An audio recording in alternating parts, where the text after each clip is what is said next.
그때 이제 시작을 하면 바르는 것만으로도 간편하게 치료를 할 수 있다는 거죠. 1년 정도 발라야 된다고 했을 때 비용이 만만치가 않거든요. 싸지 않아요.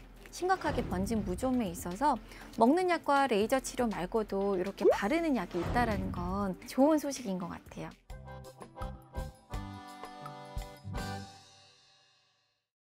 네, 안녕하세요. 식약처 구독자 여러분. 저는 여러분의 단골 약사, 약국이 즐거워지는 시간의 이승희입니다. 그러면 본격적으로 무좀 치료제는 어떤 약물이 있는지, 어떤 방법이 있을까 오늘 알려드리려고 합니다.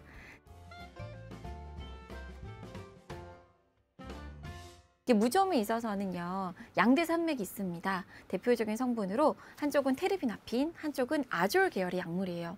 이 아졸 계열의 약물에는 클로르트리마졸이나 이소코나졸 등이 대표적인 성분이고요. 일반 약으로 쓰일 수 있는 항진균제입니다.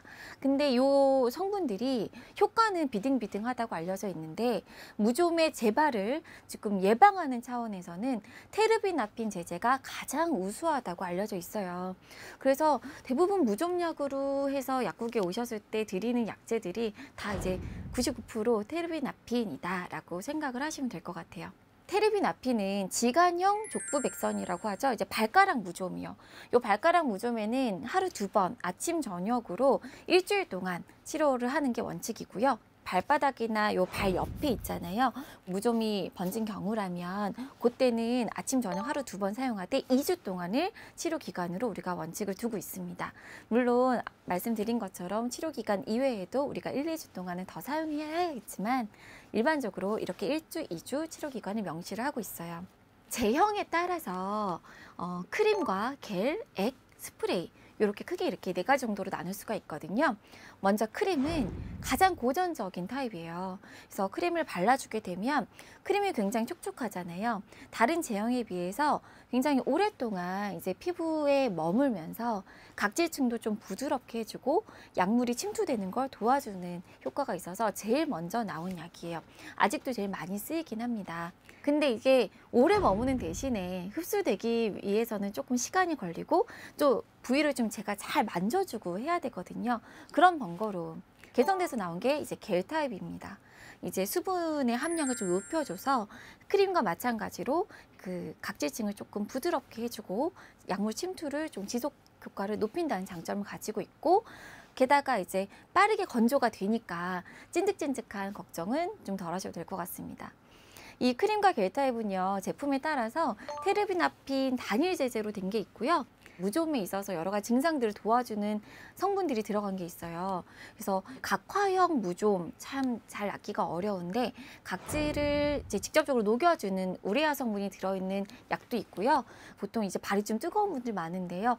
멘톨 성분 들어가 있어서 바르면 조금 약간 시원한 청량감을 주는 제품도 있고, 또 가렵잖아요. 가려움에 직접적으로 도움을 주는 리도카인이나 에녹솔론, 크로타미톤 이런 성분들이 믹스되어 있는 제품들도 있습니다.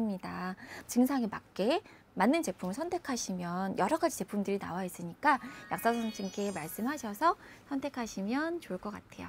다음은 이제 그 액제인데요. 액제는 귀차니즘이 있는 분들에게 적합한 제제예요.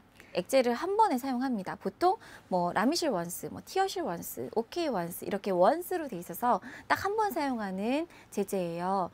그래서 발을 깨끗이 닦고 화물을 완전히 건조시킨 다음에 이 액제를 발가락 사이부터 발바닥까지 한 1.5cm 두께로 일단 싹 덮어줍니다. 그리고 1, 2분 동안 잘 말려주죠. 그리고 나서 더 중요한 게 하루 동안은 발을 씻지 않아야 돼요. 네, 마지막으로 스프레이예요. 그냥 쓱쓱 뿌리면 되잖아요. 그러니까 뿌리고 나서 그 액제를 내가 잘 만져주고 이렇게 안 하다 보니까 다른 제형에 비해서 조금 효과는 덜 할 수 있을 것 같아요. 근데 스프레이 장점이 또 여러 가지가 있습니다. 일단 손에 닿지 않고 편하게 뿌릴 수 있고요. 제품의 종류에 따라서 그 시원하게 해주는 멘톨이나 알코올 성분이 들어있어서 바른 즉시 굉장히 청량한 느낌이 들게 하는 제품도 있고요. 또 가려움증에 도움을 줄 수 있는 디펜히드라민이나 리도카인을 가지고 있는 또 제품들이 있어요. 그리고 스프레이의 또 다른 장점은요, 양말이나 스타킹 그리고 신발 안쪽에 이렇게 무좀균을 억제하기 위해서 가볍게 뿌릴 수 있다는 장점이 있습니다. 손발톱 무좀 치료약에는 뭐가 있나 이제 얘기를 해볼게요. 발톱 무좀 유병률이 더 높고 치료가 더 힘들기 때문에 그냥 이하 발톱 무좀으로 얘기를 하도록 하겠습니다. 발톱 무좀 치료는요, 기본적으로 먹는 약이 원칙이에요. 딱 생각을 할 때는 딱 여기 발톱 한두 개밖에 없는데 왜 굳이 먹어야 되나 생각을 하지만, 매니큐어처럼 생긴 네일 라카들 있잖아요. 그런 것들이 발톱 밑에 잘 침투를 하지 못해요. 그래서 우리가 주로 이제 먹는 약을 기본 용법으로 하고 있습니다. 그래도 발톱 무좀에 바르는 약을 그냥 간단히 사서 바르는 것만으로도 치료를 할 수 있는 경우도 굉장히 많아요. 초기 단계의 발톱 무좀인 거죠. 그래서 그 표재성 무좀이라고 해요. 그러니까 발톱 표면에만 살짝 하얀색으로 변색이 되면서 무좀이 시작되는 경우, 그리고 이게 발톱이 이제 2개 이하로 있고, 그다음에 그 감염의 면적이 전체 발톱의 절반이 안 됐을 때, 그때 이제 시작을 하면 바르는 것만으로도 간편하게 치료를 할 수 있다라는 거죠. 바르는 그 발톱 무좀 치료제의 대표적인 성분은요, 하나는 시크로피록스, 하나는 아모롤핀입니다. 이 시크로피록스라고 이 성분으로 가장 많이 알려진 건 로프록스 네일 라카 그리고 풀케어 두 가지가 대표적이고요. 그다음에 아모롤핀은 로세릴 네일 라카가 이제 대표적으로 있습니다. 시클로피록스에 비해서 로세릴 네일 라카가 이제 아모롤핀 제제가 조금 더 효과는 더 좋다고 알려져 있어요. 이 로세릴 네일 라카는요, 일주일에 2번 발톱에 바르고요. 로프록스 네일 라카는 이제 첫 달은 뭐 이틀에 한 번, 두 번째 달은 일주일에 한 2번 정도, 세 번째 달부터는 일주일에 한 번만 바르도록 되어 있어요. 이 두 가지 제제 다 약제의 침투력을 높이기 위해서 매번 바를 때 사포나 줄로 발톱을 좀 갈아내야 돼요. 근데 이게 굉장히 조금 번거로울 수 있죠. 그래서 이 번거로움을 개선하기 위해서 나온 게 풀케어 또는 뭐 이지케어 여러 가지 제품이 나와 있는데, 대신에 이제 매일매일 발라줘야 돼요. 매일 한 번씩 바르고 나서 이제 6시간 동안 발을 씻지 않아야 되죠. 다 씻고 나서 자기 전에 쓱쓱 바르시라고 이제 안내를 합니다.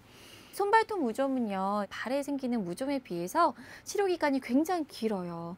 깨끗한 손발톱이 자라날 때까지 우리가 계속 사용을 해줘야 되거든요. 손톱은 한 6개월, 발톱은 더 길게 12개월 봐야 됩니다. 그래서 굉장히 꾸준히 치료를 하고 매일매일 관리를 하는 게 중요하다고 할 수 있어요. 근데 좀 생각을 해보면 이게 1년 정도 발라야 된다고 했을 때 비용이 만만치가 않거든요. 싸지 않아요. 근데 로프록스랑 로세를 같은 경우는 약국에서 그냥 사실 수도 있는데요. 처방을 받을 수도 있고 처방 받을 때는 보험이 돼요. 그래서 로프록스는 처방을 받으면 보험으로 5천 얼마 되고요. 로세리 네일 라카는 처방을 받으면 이제 하나에 8천 얼마 정도 됩니다. 그리고 풀케어나 이지케어 그 등등은 요 하나에 2만 원 전후인데, 대신에 요 제제들은 약국에서 사실 수 있는 일반 의약품인데 처방을 받을 수는 없어요. 보험약으로 등재가 되지 않아서 사용이 간편하긴 하지만 약국에서 조금 다소 비싼 돈을 주고 사셔야 된다는 거 참고를 해주시면 될 것 같아요. 마지막으로 하나 더 안내를 해드릴게요. 우리가 이 일반 의약품으로 된 거를 이제 사용을 했는데도 잘 낫지 않는 경우들이 있고요. 잘 낫지 않는데 먹는 약은 먹기 싫어서, 그러니까 병원 가면 먹는 약 2개 빤한데 독하다고 하니까 가기 싫어서 안 가는 분 계시고, 또 병원에서 이제 먹는 약을 먹어야 되는 상황인데도 불구하고 간 기능이 좋지 않아서 먹을 수 없는 분들도 계신데, 그런 분들을 위해서 획기적인 약이 나왔죠. 주블리아라는 약입니다. 이제 국소적으로 치료하는 이제 네일 라카 중에서는 유일하게 그 발톱의 밑부분 조갑판을 통과한다고 알려져 있고요. 먹는 약과 이제 같은 효과를 낸다라고 알려져서 많이들 사용하시는 약물입니다. 주블리아는 에피나코나졸이라는 성분이고요. 풀케어처럼 매일매일 그냥 발톱에 바르시는 거예요. 근데 이거는 처방이 있어야만 이제 사실 수가 있고요. 처방이 있어야만 되는데도 불구하고 보험이 안 돼요. 조그만 거 한 병에 한 5만 원가량 하거든요. 그러니까 이것도 1년 동안 쓰려면 만만치 않은 이제 금액이라고 생각이 됩니다. 그래도 우리가 이제 잘 치료가 안 되고 이미 조금 자가 치료를 하기에는 심각하게 번진 무좀에 있어서 먹는 약과 레이저 치료 말고도 이렇게 바르는 약이 있다라는 건 좋은 소식인 것 같아요. 그래서 환자분들도 이제 병원 가면 너무 독하게 하겠지라고 걱정하지 마시고요. 편하게 병원을 방문하셔서 상담하시면 좋을 것 같습니다.